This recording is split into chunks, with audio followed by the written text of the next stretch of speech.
शीला प्रभुपाद की जय, गुरु गौरांग की जय। तो कल के सत्र में हमने सुना था, श्रील प्रभुपाद जी कहते हैं कि मेरी पुस्तकें दवा की दुकान जैसी हैं। लॉस एंजलिस में एक गोपी भाव क्लब बन गया था। उस क्लब में भगवान के भगवत गीता की शिक्षाओं को महत्व नहीं दिया जाता था और ये सब इस्कॉन में हो रहा था। तो ये बात जब प्रभुपाद जी को पता चली, प्रभुपाद जी ने इसका कड़ा विरोध किया। तो शिष्यों ने पूछा, प्रभुपाद जी आपने अपनी पुस्तकों में सब कुछ दिया है, रास लीला भी दिया है और अन्य लीलाएं भी दी हैं। तो प्रभुपाद जी कहते हैं कि मेरी पुस्तकें दवा की दुकान जैसी हैं। जब आप दवा की दुकान में जाते हो तो कोई भी दवा यूं ही लेकर पीने नहीं लगते। तो जो दवा आपके लिए उपयुक्त है तो वही आप खरीदते हो। प्रभुपाद जी के कहने का तात्पर्य यह था कि पहले कुरुक्षेत्र लीला सुननी चाहिए, फिर रास लीला सुननी चाहिए। तो पहले ऐश्वर्य लीला समझो भगवान की, फिर उनके माधुर्य लीला में प्रवेश करने के आप अधिकारी बन जाओगे। पहले पात्रता बनाओ, फिर अभिलाषा करो। इसका मतलब पहले गुरु के निर्देशन में लंबे समय तक सेवा करो, जब मन स्थिर हो जाए फिर आप भजन करने जा सकते हो। और फिर एक भक्त ने प्रभुपाद जी को पूछा कि सबसे प्रिय सेवा आपको कौन सी लगती है, सब आपको सबसे अधिक क्या प्रसन्न करता है।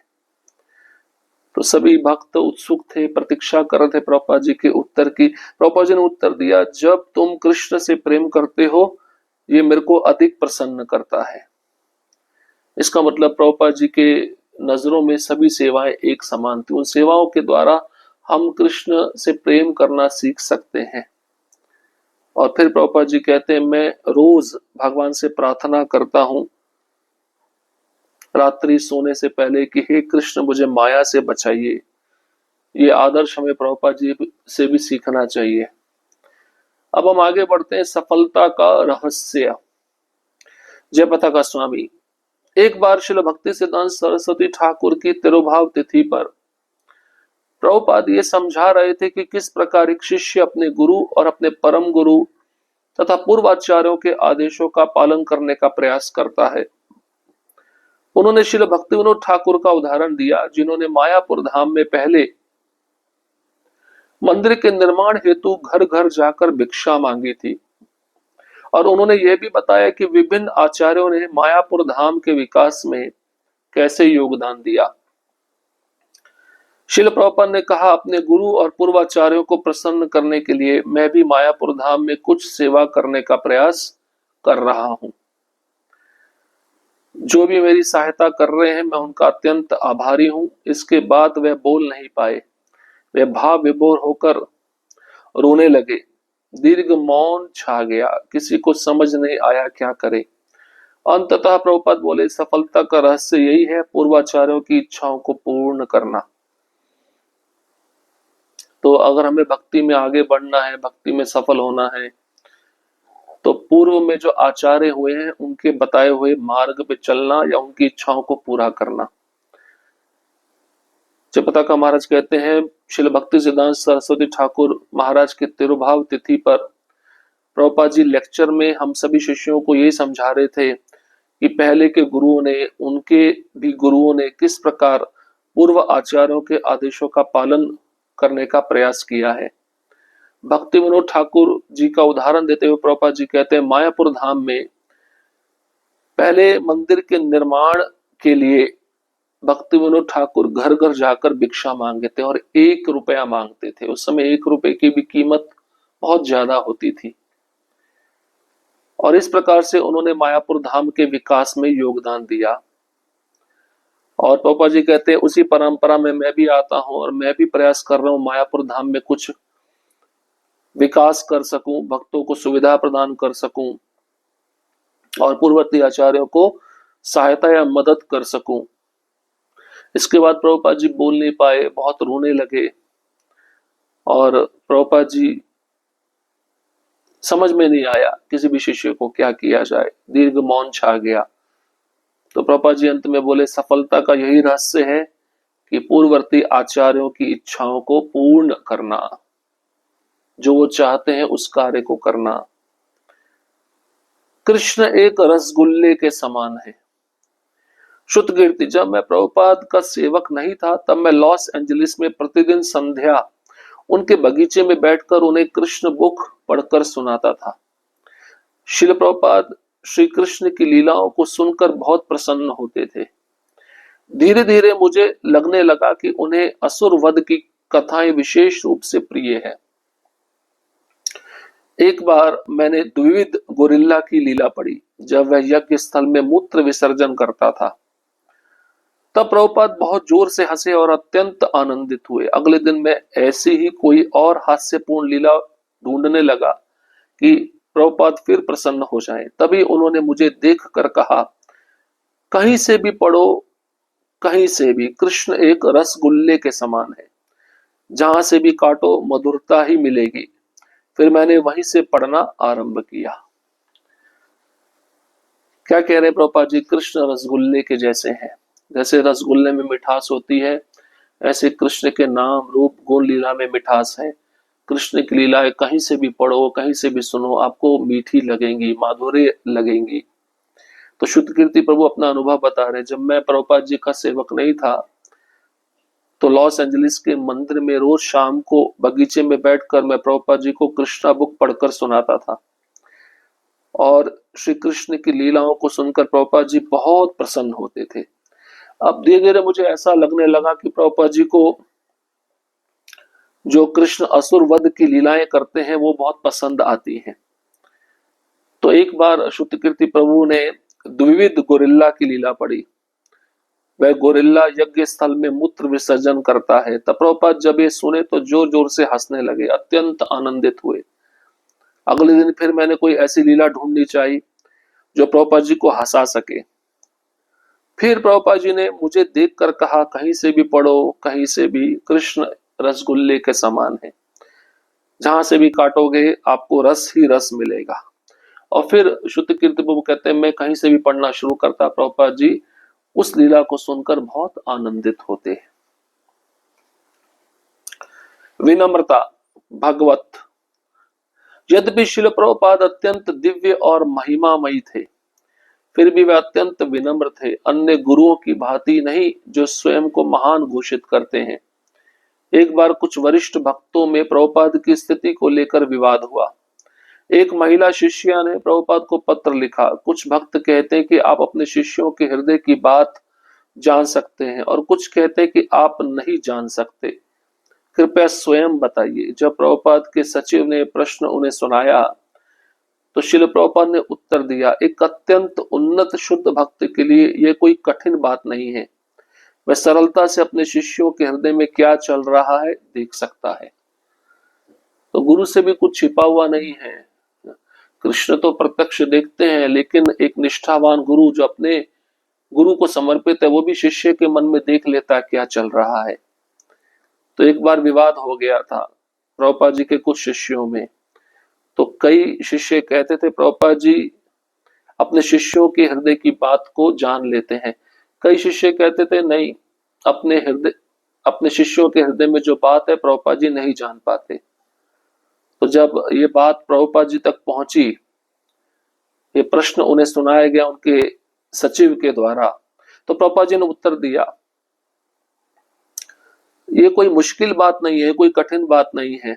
एक शुद्ध भक्त के लिए अपने शिष्य के हृदय में क्या चल रहा है उसको जानना। वह गुरु, वह आचार्य अपने शिष्य के हृदय में क्या चल रहा है देख भी सकते हैं और बता भी सकते हैं। ये शुद्ध भक्त के पास सिद्धि होती है। तो शुद्ध भक्त से कुछ भी छिपा हुआ नहीं है। हम शुद्ध भक्तों को धोखा देंगे, इसका अर्थ है हम अपने को धोखा दे रहे हैं। अब प्रभुपाद जी ज्योतिष के विषय में बताते हैं।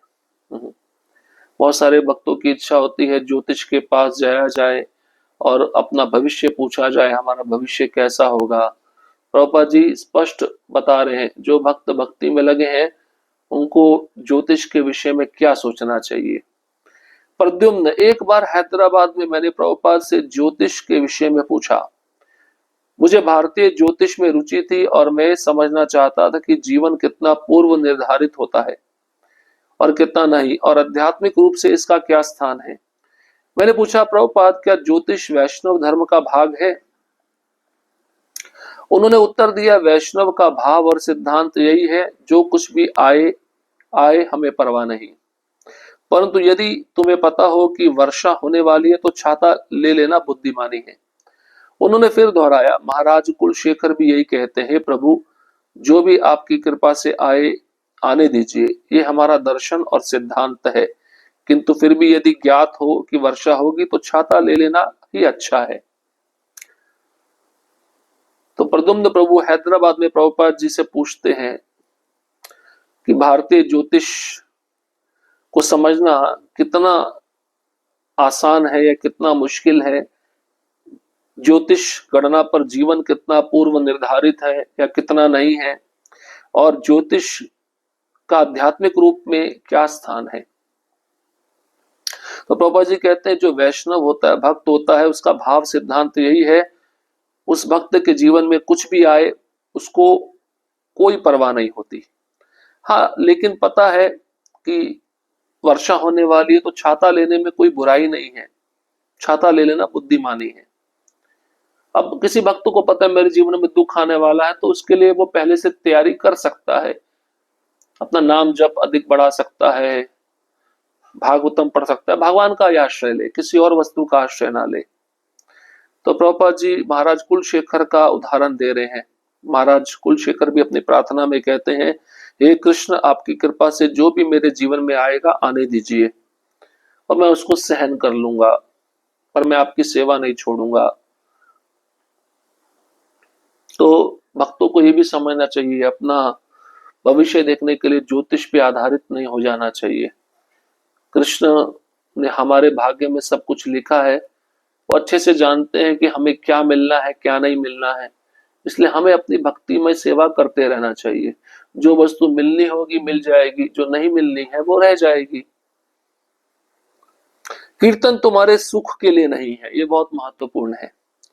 पर 1968 में एक बार प्रभुपाद ने मॉन्ट्रियल मंदिर में कार्यक्रम संपन्न किया, और हम सभी गौर सुंदर, वामन देव और मैं वापस उनके अपार्टमेंट की ओर पैदल लौट रहे थे। वामन देव ने कहा, आज का कीर्तन बहुत अद्भुत था, मुझे बहुत अच्छा लगा। प्रभुपाद तुरंत रुके और कहा, कीर्तन तुम्हारे आनंद के लिए नहीं है, वह कृष्ण के आनंद के लिए है। यदि तुम्हें वह अच्छा लग रहा है तो वह कीर्तन नहीं है। उन्होंने कहा, हम कृष्ण के सुख के लिए कीर्तन करते हैं, अपने सुख के लिए नहीं। यदि हम अपने लिए करते हैं तो वह माया कीर्तन है। असली कीर्तन वही है जो कृष्ण के स्तुति के लिए हो। देखिए, हम जो भी सेवा कर रहे हैं, अगर वह सेवा हमारी प्रसन्नता के लिए, कृष्ण की प्रसन्नता के लिए नहीं है, तो वो माया सेवा कहलाएगी। तो यहाँ पे कुछ भक्त प्रभुपाद जी के साथ लौट रहे थे, उन्होंने कीर्तन में बहुत आनंद लिया होगा। उनका विचार ऐसा था, आज का कीर्तन कितना अद्भुत था, मुझे बहुत अच्छा लगा। प्रभुपाद जी तुरंत रुके और प्रभुपाद जी ने तुरंत कहा, कीर्तन तुम्हारे आनंद के लिए नहीं है, कीर्तन कृष्ण के आनंद के लिए है। इसलिए जो भी हम सेवा करते हैं वो सेवा हमारे आनंद के लिए नहीं है, वो कृष्ण के आनंद के लिए है। चाहे वो पुजारी का श्रृंगार हो, आरती हो, बर्तन साफ करना हो, मंदिर का मार्जन हो, कुकिंग हो, हार बनाना हो, प्रचार हो, ये सब कृष्ण के आनंद के लिए, हमारे आनंद के लिए नहीं है। अगर ये सब सेवा हम अपने को संतुष्ट करने के लिए कर रहे हैं तो फिर ये माया रूपी सेवा कहलाएगी। तो प्रभुपाद जी स्पष्ट बोले, तुम्हें कीर्तन अच्छा लग रहा है तो वह कीर्तन नहीं है। तुम कृष्ण के सुख के लिए कीर्तन करो, अपने सुख के लिए नहीं। इसलिए हम जप करते हैं तो वो कृष्ण के सुख के लिए होना चाहिए, कृष्ण के आनंद के लिए होना चाहिए। वो जप हमारे आनंद के लिए नहीं है। तो यदि हम कोई भी सेवा करें, चाहे वो कीर्तन हो या अन्य सेवाएं हो, वो हमारे लिए होंगी, हमको संतुष्ट करने के लिए होंगी, तो माया सेवा कहलाएगी या माया कीर्तन कहलाएगा। असली कीर्तन तो यही है कि वह कृष्ण की स्तुति के लिए किया जाए। इसलिए बहुत जरूरी है कि हम कृष्ण और उनके जो शुद्ध भक्त हैं उनके भाव को समझें, उनके सिद्धांतों को समझें। ये शुद्ध भक्ति है। और यही प्रभुपाद जी सिखलाने के लिए इस पृथ्वी पर प्रकट हुए थे।